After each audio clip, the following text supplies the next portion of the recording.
Darlings, it's Sybil Brunchen, and I'm here on a Saturday at the end of April, and this is my driveway garden. I'm going to sit down for just a second while I talk to you. I'm going to try not to jiggle the camera. I'm trying to get better. I haven't got a, whatever it is called, the little handheld thing that evens it out for us. I still haven't bought it. But this is that time of day that I simply love, with the afternoon sun, and it's just so pretty with it coming through the leaves. The leaves are all emerald, no matter what species it is. Look at my little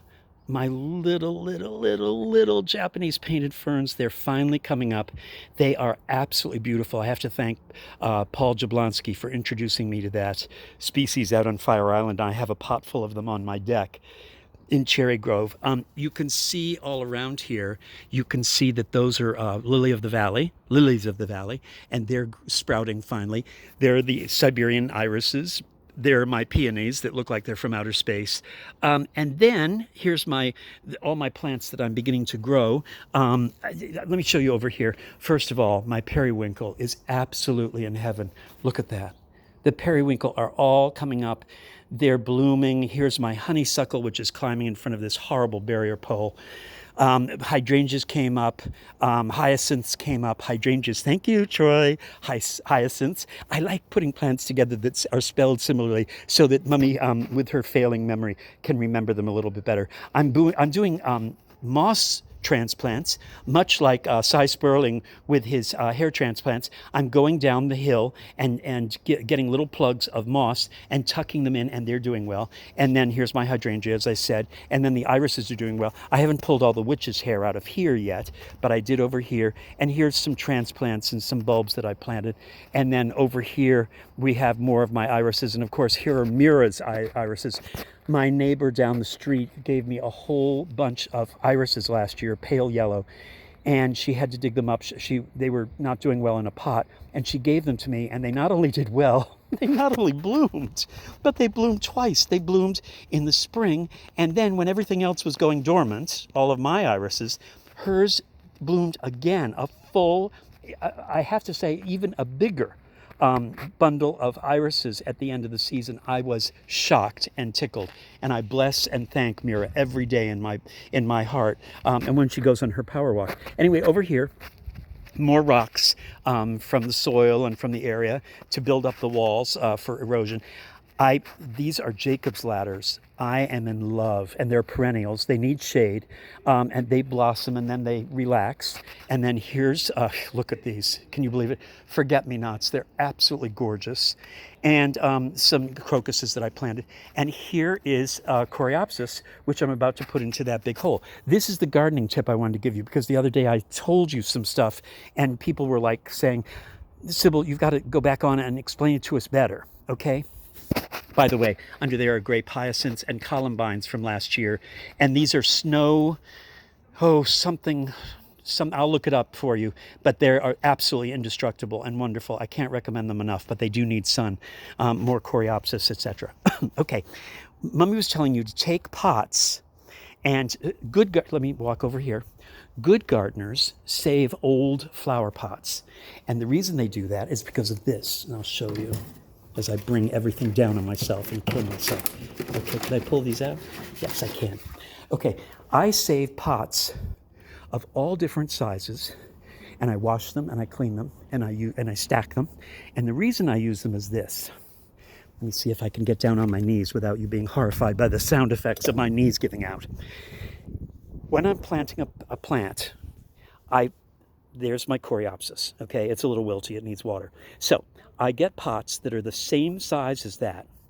I dig out a hole, and I put empty pots like these, right, in there, and I double and triple them so they're strong enough.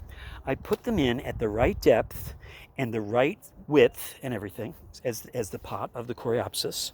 So I measure them and do it all, and then I put them in there, right, and I fill in the soil all around them, and then I soak it with water from my watering can, and maybe some fertilizer, some food, plant food, and I put it in there, and then I take my trusty, and this is one of my favorite tools, It's a dandelion weeder, right? But you've seen me use this to clean my decks out on Fire Island, to groove, doing my groove thing where I clean out the grooves between the boards. This is also perfect because what you do is you push this down and it lets the water soak all the way down in there, and it gets the soil all the way down there, right? Okay, and then I let it rest for a minute, and then I do it again. So here I am. I'm going to do it again. I bring my watering can over and I do it again. Okay, so I do that. Okay, so I'm going to put the Coreopsis in the large one, and I'm going to put these little Bidens, coincidentally called a Biden and spelled the same way, in this small one. Okay, so now I'm going to do this. I push it down, look at that, and the soil is going down there. Okay, and I push it all down, and the water goes down there, and the water goes down. Okay, and now this is becoming a solid concrete of topsoil and healthy soil. I brought my bag of soil out. There it is, organic soil, and I pour it around it, and I pour that all around, and I keep doing it until finally the soil is packed around these pots. So instead of doing it, putting all the soil in and trying to do it and wiggle it and after the plant is in there and vulnerable and already being, wrecked. I mean, look at this. I just broke one of the stems on the vine, two of them. Instead of doing that, I'm doing it before I drop the plant in there. So now these plants are going to be completely packed, right, with soil at the right depth. I'm going to keep filling it in until it's the right depth, right, all around here. Keep filling it in, keep watering it until finally I have a perfect sleeve of hard, nutrient-filled soil. I will not have to do anything after I drop the plant in there. I take the plant out of the pot like that, right? I take it out of the pot and I'm going to drop it right in there, and it's going to go into a wet, nutrient-filled sleeve with no struggle. There will be no pawing at it. There'll be nothing beating up. And the last thing I will do before I go in is I will water these plants with one last sprinkle of water and plant food, and they will be set. They'll be perfectly set in there, and they will be fine. And that's how I plant my plants, okay? So do yourself a favor. Save an abundance of pots, small ones, large ones, whatever. Wash them.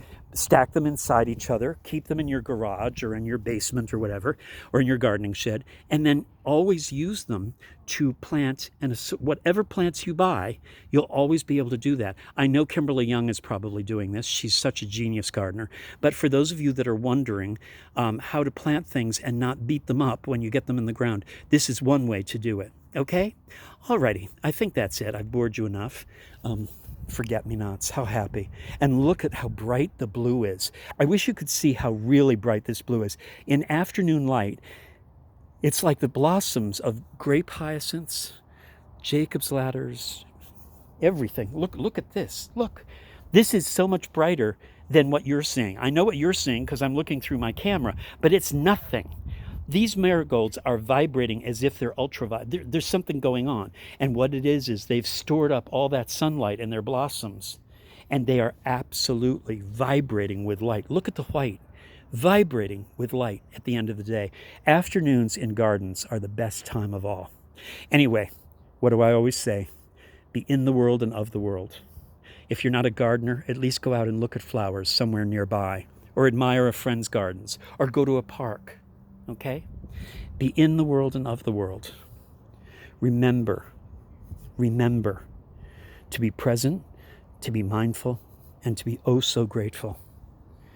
Everything we see and smell and taste and hear and touch and hold in our hand and our heart, this is all borrowed.